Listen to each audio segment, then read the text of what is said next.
ডিসেম্বরের মধ্যে জাতীয় নির্বাচন দিয়ে দিতে হবে, এর কোনো বিকল্প নেই। বিএনপির স্থায়ী কমিটির সদস্য সালাউদ্দিন আহমেদ তিনি বলেছেন যে 1 মাসের মধ্যে সংস্কার কমপ্লিট করবেন এবং ডিসেম্বরের মধ্যে জাতীয় নির্বাচন দিয়ে দেবেন।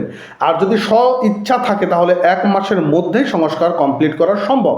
এখন আপনারা হয়তো অনেকে মনে করছেন যে 1 মাসের মধ্যে কি সবগুলো সংস্কার করা সম্ভব।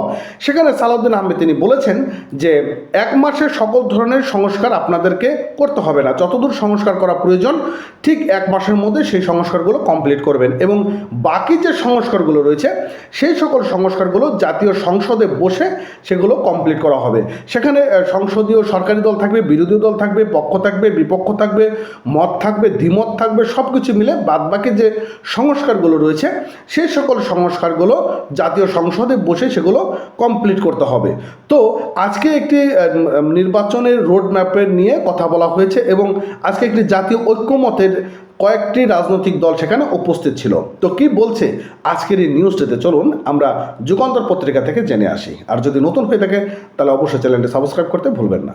তো যুগান্তর পত্রিকার হেডলাইনটি দেখতে পাচ্ছেন যে 30 দিনের সংস্কার ও ডিসেম্বরের মধ্যেই নির্বাচন চায় বিএনপি। তো কি বলছে আমরা একটু বিস্তারিত জানি। বলেছে যে ডিসেম্বরের মধ্যে নির্বাচন চেয়ে বিএনপির স্থায়ী কমিটির সদস্য সালাউদ্দিন আহমেদ বলেছেন যে এমন কোনো সংস্কার নেই যেগুলো 1 মাসের মধ্যে বাস্তবায়ন করা সম্ভব হবে না। অর্থাৎ এখানে বিষয়টা কিন্তু স্পষ্ট যে ডিসেম্বরের মধ্যে নির্বাচন দিতেই হবে এবং 1 মাসের মধ্যে সংস্কারগুলো সেরে ফেলতে হবে। এবং তিনি বলেছেন যে আমরা মনে করি ডিসেম্বরের মধ্যে নির্বাচন অনুষ্ঠান করা খুবই সম্ভব। এর আগে যে সব সংস্কার করা প্রয়োজন, বিশেষ করে নির্বাচনমুখী সেই সংস্কারগুলো চিহ্নিত করে ঐক্যমতের মাধ্যমে সংস্কারগুলো বাস্তবায়ন করা যায়। সোমবার সন্ধ্যায় প্রধান উপদেষ্টার নেতৃত্বে জাতীয় ঐক্যমত কমিশনের বৈঠক শেষে এইসব কথা বলেন সালাউদ্দিন আহমেদ। আর বৈঠকে বিএনপি ছাড়াও জামাত ইসলাম, জাতীয় নাগরিক পার্টি, গণ অধিকার পরিষদ এবং গণসংহতি আন্দোলন সহ 30টি রাজনৈতিক দল সেখানে অংশগ্রহণ করেন। অর্থাৎ এই বৈঠকে কিন্তু বিএনপি না আরও সকল ধরনের রাজনৈতিক দল সেখানে কিন্তু উপস্থিত ছিল। আর তার মধ্যে কিন্তু সালাউদ্দিন আহমেদ এমন কথাটি উপস্থাপন করেছেন।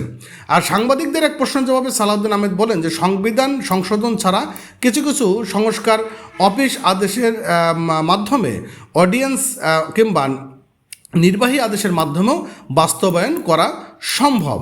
এবং সংবিধান সংস্কার প্রসঙ্গে বিএনপি নেতা বলেন যে সংবিধান সংক্রান্ত যে সমস্ত প্রস্তাব বিভিন্ন দল দিয়েছে তাতে ওনারা যেভাবে আন্তরিকতা দেখাচ্ছেন তাতে একটা সনদের আশা সম্ভব। কিছু কিছু বিষয়ে অবশ্যই দ্বিমত থাকবে, সবগুলো দল সব বিষয় ঐক্যমত হবে এমনটা আমরা আশা করি না। তবে যেগুলো ঐক্যমতে আমরা আসতে পারবো সেই বিষয়গুলো অবশ্যই আগামী জাতীয় সংসদ সেগুলো সংশোধন করা হবে। অর্থাৎ যে সকল সংস্কারগুলো এখন যতদূর তৈরি করার প্রয়োজন তৈরি করবে, আর যেগুলো তৈরি করা সম্ভব হবে না সেগুলো আগামী জাতীয় সংসদে অর্থাৎ নির্বাচনের পরে সংসদে সেগুলো সংশোধন করা হবে। আর সালাউদ্দিন আহমেদ বলেন কিছু কিছু বিষয় অবশ্য দ্বিমত থাকবে, সব দল তো সব বিষয় একমত হবে এমন করে আশাও করি না। তবে যেগুলো ঐক্যমত আমরা আসতে পারবো সেই বিষয়গুলো অবশ্যই আগামী জাতীয় সংসদে সেগুলো সংশোধনী হবে। এখন এখানে কিন্তু বিষয়টা স্পষ্ট যে নির্বাচন হয়ে যাবে এবং নির্বাচন শেষে যতদূর সম্ভব সংস্কার কমপ্লিট করতে হবে নির্বাচনের আগে, এবং নির্বাচন শেষে যা যা প্রয়োজন সেগুলো সংসদে বসে পক্ষ বিপক্ষ ডিবেটের মাধ্যমে সেগুলো সংশোধনী করা হবে বলে তিনি এই বিষয়টি স্পষ্ট করেছেন। কিন্তু তার আগেও ঐক্যমতের ভিত্তিতে সনদ স্বাক্ষরিত হলেই যথেষ্ট, সেটা আমাদের নির্বাচনী ইশতেহারে আসবে, জাতির কাছে অঙ্গীকার হিসেবেও থাকবে এবং যোগ করেন ইত্যাদি। মানে যাই হোক বিষয়টা কিন্তু আমরা স্পষ্ট হয়ে যে নির্বাচন বিষয়টা কিন্তু পরিষ্কার যে দ্রুত নির্বাচন দিতেই হবে, এখানে কিন্তু আর কোনো কিছু করার উপায় নেই।